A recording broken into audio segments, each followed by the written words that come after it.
Programme قریب و مجیب کے سلسلے میں آج ہم غم اور پریشانی سے نجات کی دعاؤں کے بارے میں پڑھیں گے۔ اللہ سبحانہ تعالیٰ نے اس دنیا کو مشقتوں اور مصیبتوں کا گھر بنایا ہے تاکہ انسان کی آزمائش ہو سکے۔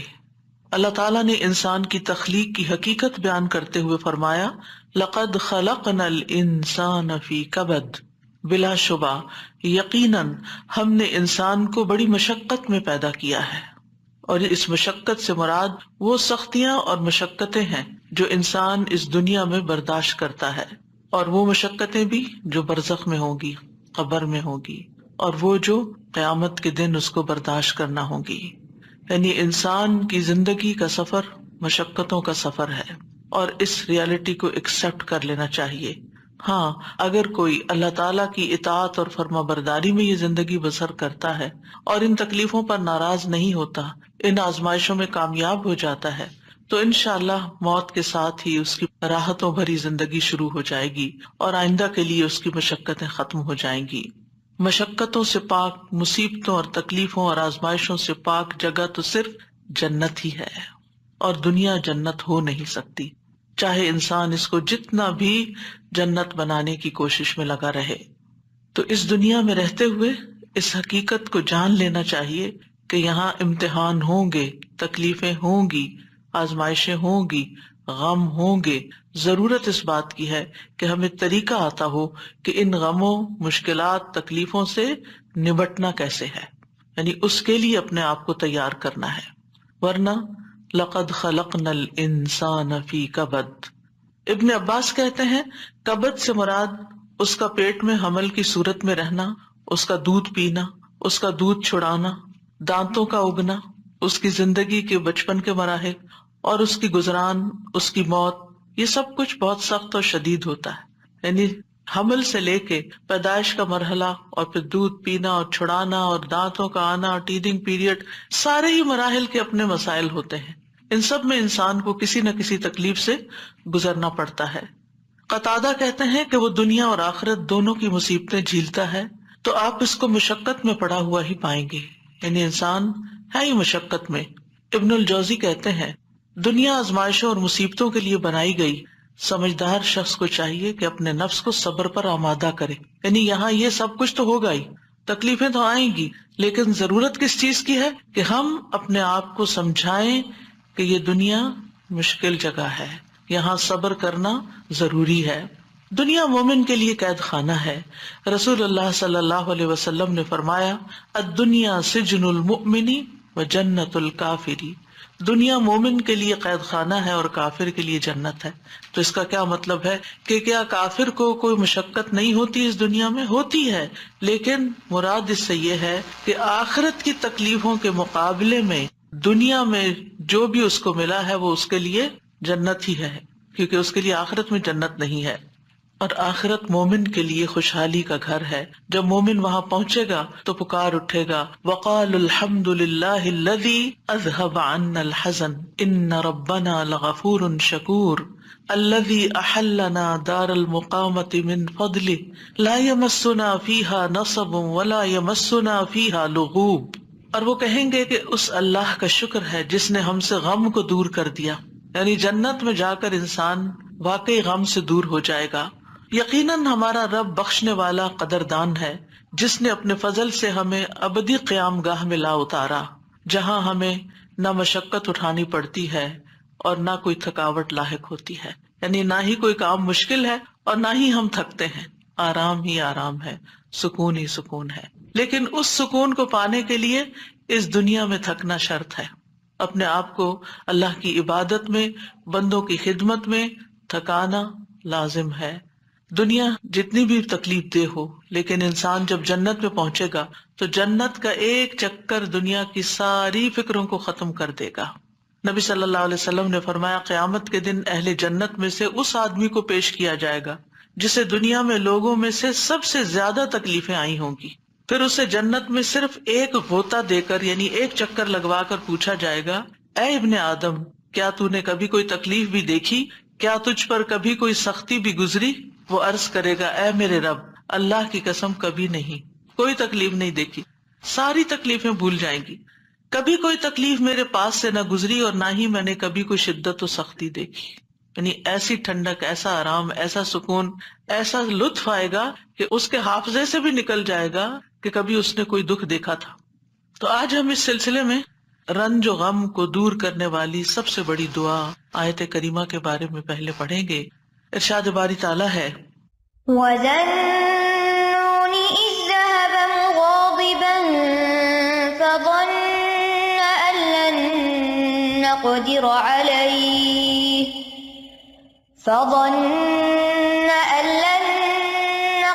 عَلَيْهِ فَنَادَىٰ فِي الظُّلُمَاتِ أَن لَّا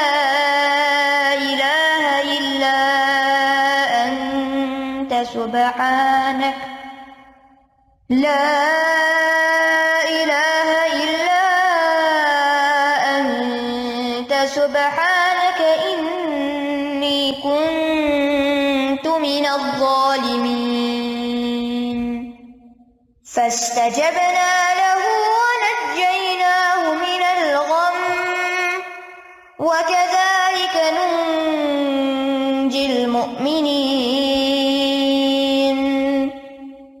اور مچھلی والا جب وہ اپنی قوم سے غضبناک ہو کر چلا گیا تو اس نے گمان کیا کہ ہم ہرگز اس پر قادر نہ ہوں گے. پھر اس نے اندھیروں میں پکارا کہ تیرے سوا کوئی الہ برحق نہیں، تو پاک ہے، بے شک میں ہی ظالموں میں سے ہوں. تو ہم نے اس کی دعا قبول کر لی اور اسے غم سے نجات دے دی، اور ہم ایمان لانے والوں کو اسی طرح نجات دیا کرتے ہیں. یہاں ذنون سے مراد یونس علیہ السلام ہے، یعنی مچھلی والے. نون سے مراد مچھلی. یونس علیہ السلام عراق کی ایک بستی نینوا میں مبعوث کیے گئے تھے. انہوں نے اپنی قوم کو توحید کی دعوت دی، لیکن وہ مسلسل انکار کرتے رہے، جیسے کہ ہر قوم کا شیوا رہا. تو آخر ان سے اکتا کر، تنگ آ کر، غصے کی حالت میں ان کے حق میں بد دعا کی اور عذاب کی دھمکی دے کر اللہ کی اجازت کے بغیر انہیں چھوڑ کر نکل پڑے، جس کی انہیں اجازت نہیں تھی. جبکہ منصب رسالت کا تقاضا کیا تھا کہ ان کے کفر اور سرکشی کے باوجود انہی میں رہیں، اور جب تک اللہ تعالیٰ کا حکم نہ آ جائے، جب تک ان کی مدت مہلت پوری نہ ہو جائے، انہیں ہرگز نہ چھوڑا جائے. جیسا کہ نوح علیہ السلام نے 950 سال اسی کشمکش میں، اسی کام میں، اسی محنت میں گزار دیے، اور پھر اس وقت ان کے حق میں بد دعا کی جب ان سے کسی خیر کی توقع نہ رہی. اور جب اللہ تعالیٰ نے انہیں بتا دیا کہ اب اس کے بعد تمہاری قوم میں سے کوئی بھی ایمان نہیں لائے گا، تو اب جب انہیں پتہ چل گیا کہ کوئی بھی ایمان نہیں لائے گا، تو پھر انہیں اجازت دی گئی کہ وہ ان کے ختم ہونے کی دعا کر لیں، اور انہیں پھر ختم کر دیا گیا. یونس علیہ السلام گھبرا گئے اور اپنی بستی کو چھوڑ گئے، اور بستی سے نکل کر کچھ لوگوں کے ساتھ ایک کشتی میں سوار ہو گئے. جو ہی وہ کشتی آگے بڑھی سمندر میں تو کشتی ڈگمگانے لگی کیونکہ اوور لوڈڈ تھی. اب ساری کشتی کے ڈوبنے کا خطرہ تھا، تو انہوں نے قرعہ اندازی کی کہ ایک آدمی کو کشتی سے نکال دیں تاکہ کشتی کا بوجھ ہلکا ہو جائے اور یہ اپنی منزل تک پہنچ جائے. قرعے میں یونس علیہ السلام کا نام نکلا، لیکن انہوں نے کشتی سے نکلنے سے انکار کر دیا. لہٰذا دوبارہ قرعہ اندازی کی گئی کہ ہو سکتا اب کسی اور کا نام نکل آئے، لیکن پھر آپ ہی کا نام نکلا، اور پھر آپ نہیں نکلنا چاہتے تھے کشتی سے. پھر تیسری بار قرعہ اندازی کی گئی تو پھر آپ ہی کا نام نکلا. اللہ سبحانہ وتعالیٰ فرماتے ہیں فَسَاهَمَ فَكَانَ مِنَ الْمُدْحَضِينَ. پھر وہ قرعہ میں شریک ہوا تو ہارنے والوں میں سے ہو گیا. اب تو کوئی گنجائش ہی نہیں رہی تھی کہ اس کے بعد کچھ قرعہ اندازی کی جائے، اب تو انہی کی باری تھی. قرعہ ان کے نام نکلا. یہ دیکھ کر یونس علیہ السلام کھڑے ہو گئے اور انہوں نے دریا میں چھلانگ لگا دی. جو ہی انہوں نے چھلانگ لگائی، ایک بہت بڑی مچھلی نے آ کر ان کو نگل لیا. آپ اس وقت مچھلی کے پیٹ میں جاتے ہی مسلسل تسبیح کرنے لگے. مچھلی ان کو لے کر سمندر کی گہرائیوں میں چلی گئی، اور اب یہاں پر مچھلی کے پیٹ کا اندھیرا اور سمندر کی گہرائیوں کا اندھیرا اور پھر اس کے بعد رات کا اندھیرا. تو ایسے میں یونس علیہ السلام نے جس دعا سے مدد لی وہ یہی دعا تھی جو ان آیات میں بیان ہوئی ہے، لا الہ الا انت سبحانک انی کنت من الظالمین. تو بہرحال اللہ سبحانہ تعالیٰ نے ان کی دعا سن لی، انہیں غم سے نجات دی، اور مچھلی نے آپ کو ساحل پر اگل دیا، ایسے ساحل پر جہاں نہ کوئی انسان تھا، نہ کوئی پرندہ، نہ کوئی درخت اور نہ کوئی سایہ. پھر اللہ کے اذن سے انہیں یعنی کدو کی بیل کا سایہ بھی فراہم کیا گیا، اور اس کے ساتھ ساتھ کھانے کو بھی دیا گیا، اور ان کی جب تکلیف دور ہوئی اور وہ چلنے کے قابل ہوئے، کیونکہ ظاہر ہے کہ مچھلی کے اسٹمک میں ایسڈ ہوتا ہے، اور وہ ایسڈ نے ان کی سکن کو اور ان کے پوری ہوش و حواس، ان کی آنکھیں، ان کی ہر چیز کو کتنا متاثر کیا ہوگا۔ تو جب ان کے ہوش و حواس بحال ہوئے اور چلنے کی کچھ طاقت ہوئی تو دوبارہ اسی بستی کی طرف بھیجے گئے۔ اب آپ دیکھیے کہ بستی والے دیکھ کر حیران ہو گئے ہوں گے کہ یہ شخص جو ہمیں چھوڑ کر چلا گیا تھا یہ کیسے واپس آ گیا، اور ہو سکتا ہے کہ ان کے جانے کے بعد انہوں نے تلاش بھی کیا اور وہ کہیں ملے بھی نہ ہوں۔ اور پھر آپ دیکھیے کہ کس طرح بستی والوں کو یہ ریئلائز ہوا کہ انہوں نے غلط کیا ہے اپنے پیغمبر کے ساتھ، تو وہ ایمان لائے۔ بہرحال پھر ایک مدت تک یہ بستی جو ہے ایمان لا کر دنیا میں جیتی رہی۔ دوسری طرف یونس علیہ السلام کو اللہ سبحانہ وتعالیٰ نے غم سے نجات دی، اور اس طرح ان کی نجات کے بعد ان کو اللہ تعالیٰ نے چن لیا۔ اسی طرح اللہ سبحانہ وتعالیٰ اس بستی کے بارے میں فرماتے ہیں فَلَوْلَا كَانَتْ قَرْيَةٌ آمَنَتْ فَنَفَعَهَا إِيمَانُهَا إِلَّا قَوْمَ يُونُسَ لَمَّا آمَنُوا كَشَفْنَا عَنْهُمْ عَذَابَ الْخِزْيِ فِي الْحَيَاةِ الدُّنْيَا وَمَتَّعْنَاهُمْ إِلَىٰ حِينٍ۔ سو کوئی ایسی بستی کیوں نہ ہوئی جو ایمان لائی ہو، پھر اس کے ایمان نے اسے نفع دیا ہو یونس کی قوم کے سوا۔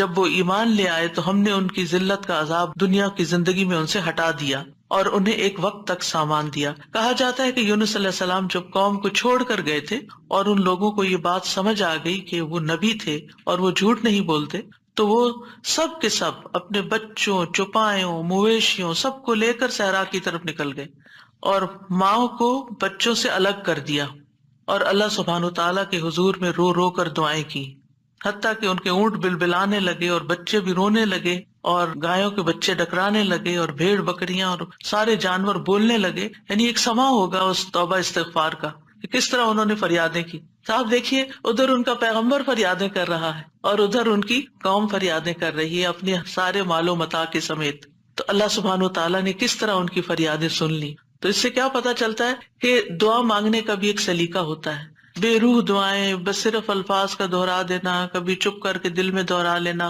کبھی زبان سے لفظ نکالے بغیر صرف منہ سے بول دینا، یہ کافی نہیں ہوتا، بلکہ اس کے لیے بہت ضروری ہوتا ہے کہ انسان اپنی آہوزاری ظاہر کرے، اللہ سبحانہ وتعالیٰ کے آگے اپنی بے قراری کو بیان کرے اور اپنی کیفیت اور اپنے غم اور اپنے دکھ کی داستان سنائے، اور محنت کرے دعا میں۔ ہم دعا میں محنت نہیں کرتے، ہم ایک آدھ دفعہ بس کر لیتے ہیں، کبھی تھوڑا بہت آنسو بھی آ گئے، تھوڑا بہت رو پڑے اور بات ختم ہو گئی، اور پھر کہا ہم نے تو بڑی دعا کر لی، ہماری تو سنی نہیں جاتی۔ یونس علیہ السلام نے یہ آیت کریمہ کیسے پڑھا تھا، اور ہماری قوم میں کیسے رواج ہے آیت کریمہ پڑھنے کا؟ یعنی باتیں بھی چل رہی ہوتی ہیں اور گٹنیاں پھینکی جا رہی ہوتی ہیں اور 1.25 لاکھ پورا کرنا ہوتا ہے، اور کوئی صحیح پڑھ بھی رہا ہوتا ہے اور کوئی اس کے پروننسیشن بھی نہیں جانتا اور کچھ سے کچھ اس کو پڑھ رہا ہوتا ہے، اور پھر یہ کہ توقع رکھتے ہیں کہ اب ہم نے 1.25 لاکھ پڑھ کے دے دیا ہے تو ہماری مشکل ضرور آسان ہو جائے، حالانکہ بات 1.25 لاکھ کی نہیں۔ اور قرائن سے کہیں یہ پتہ نہیں چلتا کہ یونس علیہ السلام نے 1.25 لاکھ پورا کیا تھا اور جب وہ اس سے نکلے تھے۔ ہو سکتا ہے انہوں نے چند ہی بار پکارا، لیکن پوری تکلیف میں جب کراہتے ہوئے روتے ہوئے پکارا تو اللہ سبحانہ تعالیٰ نے اس دعا کو سن لیا۔ تو ہم سب کو بھی چاہیے کہ اپنی دعاؤں کے اندر رقت پیدا کریں، خشوع پیدا کریں، عاجزی سے دعا مانگیں، رو کے دعا مانگیں۔ جو بھی مشکلات اٹکی ہوئی ہیں، جو بھی مسائل ہمارے ارد گرد ہم پہ چھائے ہوئے ہیں، جن چیزوں کی طرف سے بھی ہم پریشان ہیں، جو بھی غم، ہم، حزن اور مستقبل کے فکر اور پریشانیاں، جو چیزیں بھی ہماری زندگی میں عام ہو رہی ہیں، ان سب کو دور کرنے کے لیے ہم اللہ کو پکاریں اور خوب پکاریں۔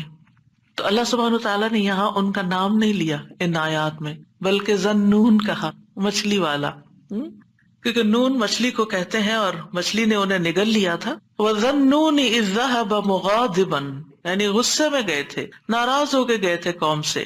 فَظَنَّ أَن لَّن نَّقْدِرَ عَلَيْهِ، انہوں نے یہ ہرگز نہیں سمجھا کہ اللہ تعالیٰ ان پر قابو نہ پا سکے گا، یعنی اس کا مطلب ہے کہ انہوں نے سمجھا کہ شاید ان کی پکڑ نہیں ہوگی، یعنی انہیں کچھ کہا نہیں جائے گا۔ قدرہ کا مطلب ہوتا ہے کسی پہ کوئی چیز تنگ کر دینا، جس سے رزق کی تنگی کے لیے بھی یہ لفظ قرآن میں استعمال ہوتا ہے۔ مطلب یہ ہے کہ یونس علیہ السلام جب اپنی قوم کو چھوڑ کر نکل رہے تھے تو انہوں نے یہ سمجھا تھا کہ اس پر وہ حق بجانب ہیں اور ان کی پکڑ نہیں ہوگی، یعنی ہم انہیں کچھ نہیں کہیں گے، لیکن پکڑ ہو گئی کیونکہ اللہ تعالیٰ کا حکم نہیں آیا تھا. اچھا، بعض اوقات ہم بھی کچھ اپنی زندگی میں ایسے کام شروع کر دیتے ہیں یا ایسے ڈیسیژن لے لیتے ہیں اور ساتھ ہی اس خوش فہمی میں مبتلا ہو جاتے ہیں یہ تو معمولی سی بات ہے، اس پہ اللہ تعالیٰ کیا پکڑے گا، اس پہ نہیں پکڑ ہوتی. لیکن کبھی بھی جان بوجھ کے نافرمانی نہیں کرنی چاہیے اور انسان کو حد الوسع کوشش کرنی چاہیے کہ اللہ تعالیٰ کی ناراضگی کے کاموں سے بچے اور کسی بھی گناہ کو ہلکا نہیں سمجھنا چاہیے، چھوٹا نہیں سمجھنا چاہیے کہ اس پہ نہیں پکڑ ہوتی. لیکن پکڑ ہو گئی. فنادا فی الظلمات اللہ الہ الا انت سبحانک انی کنت من الظالمین. آپ دیکھیے ہم سے بھی جب کوئی غلطی ہوتی ہے نا، کوئی بات منہ سے غلط نکل جائے، کوئی ہمارا رویہ کسی کے ساتھ غلط ہو جائے، معاملہ کسی کے ساتھ سخت ہو جائے، ہم کسی کے ساتھ تلخ ہو جائیں، تو اس کے بعد ہمارے دل میں ریگریٹ ضرور آتی ہے، ہمیں احساس ہوتا ہے. اور حدیث میں آتا ہے کہ فرشتہ 6 گھڑیاں قلم اٹھائے رکھتا ہے. اگر اس میں، اب گھڑیوں سے مراد کتنی ڈیوریشن ہے یہ نہیں مجھے معلوم، لیکن مطلب یہ ہے کہ کچھ دیر اس کو دی جاتی ہے کہ کیا یہ اپنی غلطی مانتا ہے. اور کچھ اللہ کے بندے ایسے ہوتے ہیں کہ جو ہی ان سے غلطی ہوتی ہے اور ان کے دل میں پنچ ہوتی ہے، ان کو شرمندگی ہوتی ہے، وہ فوراً استغفار شروع کر دیتے ہیں اور اپنی غلطی کو مان جاتے ہیں اور کہتے ہیں کہ یہ کیا کیا میں نے، مجھے ایسا نہیں کرنا چاہیے تھا.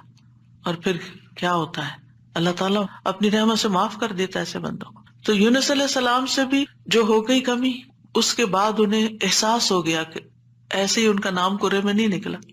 اسی طرح ہم پر جب کوئی مشکل آتی ہے تو بعض اوقات انسان سوچتا ہے کہ یہ مشکل ایک دفعہ آئی ہے، پھر آ گئی ہے، یہ کیا ہو رہا ہے میرے ساتھ، یہ کیوں آ رہی ہے، ضرور میں نے کوئی ایسی غلطی کی ہے. پھر انسان استغفار شروع کر دیتا ہے اور آیت کریمہ کا ورد شروع کر دیتا ہے کہ کوئی مصیبت اللہ کے اذن کے بغیر نہیں آتی. یہ اگر مشکل آئی ہے، مصیبت آئی ہے تو ضرور اس کے پیچھے کوئی وجہ ہے. تو آپ دعا کر سکتے ہیں کہ یا اللہ مجھے میری غلطی دکھا دے، مجھے میرا جو بھی گناہ ہے مجھے اس کی یاد آ جائے، مجھے اس کی سمجھ آ جائے، میں اس کو چھوڑ دوں، تو اس کو معاف کر دے. تو استغفار کی کثرت جو ہوتی ہے وہ انسان کو مشکلات سے نجات دیتی ہے. تو فنادا فی الظلمات، تو انہوں نے اندھیروں میں پکارا. کون سے اندھیرے؟ رات کا اندھیرا، سمندر کا اندھیرا، مچھلی کے پیٹ کا اندھیرا اور غموں کا اندھیرا کہ میں کہاں پھنس گیا ہوں، وہاں سے نکلنے کا کوئی راستہ ہی نہیں. اب دیکھیے کہ اگر کوئی ڈور بند ہوتا ہے تو انسان ڈور بجاتا ہے، کوئی آ کے کھول دیتا ہے، دروازہ توڑ دیتا ہے، انسان کچھ نہ کچھ حل نکل آتا ہے. گھر کے اندر اگر انسان کہیں ٹریپ ہو گیا ہے، ٹریفک میں ٹریپ ہو گیا ہے، کہیں اور ٹریپ ہو گیا ہے، کوئی نہ کوئی آ کے آگے بڑھ کے کوئی مدد کر سکتا. لیکن مچھلی کے پیٹ کے اندر ٹریپ ہو جانا، نو وے آؤٹ. اور آپ کو پتا مچھلی کا پیٹ ہوتا بڑا ہے، جیسے ویل مچھلی ہے نا، تو اس کا جو ماؤتھ ہوتا ہے وہ بہت بڑا نہیں ہوتا. کرل کھاتی ہے نا، کرل بہت چھوٹی چھوٹی چیز ہوتی ہے، اور کئی ٹن کرل کھا جاتی ہے، لیکن یہ ہے کہ چھوٹی چیز اندر لے جا سکتی. اب یہ تو اللہ کے اذن سے اس کا منہ کھل گیا ہوگا اور وہ اندر چلے گئے، اور یہ بھی نہیں ہمیں پتا کہ وہ ویل تھی یا کوئی اور، کیونکہ سمندر کی اکثر مخلوق تو ہمارے علم میں ہی نہیں ہے، یہ تو انسانوں کے اندازے ہیں.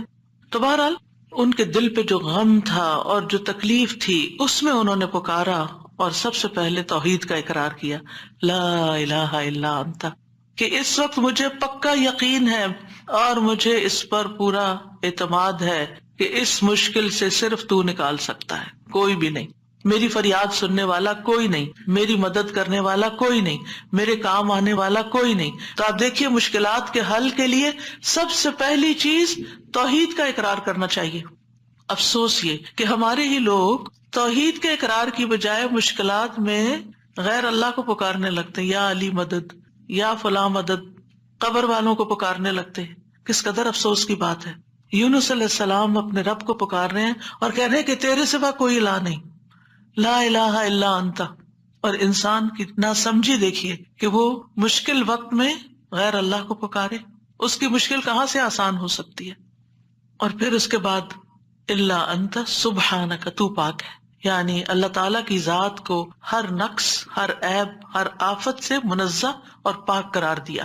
ہمارے ہاں کیا ہوتا ہے، جب کوئی تکلیف آتی ہے یا ہم لوگوں کو بلیم کرتے ہیں، ان کی وجہ سے ہوا ہی ہے، فلاں نے نظر لگا دی ہے، یا پھر ہم اللہ تعالیٰ کو الزام دینے لگتے کہ اٹس ناٹ فیئر، میرے ساتھ اچھا نہیں ہوا. تو اب آپ دیکھیے جس بندے کی ڈائریکشن ہی صحیح نہیں، اس کی مشکلات کہاں سے حل ہوں گی.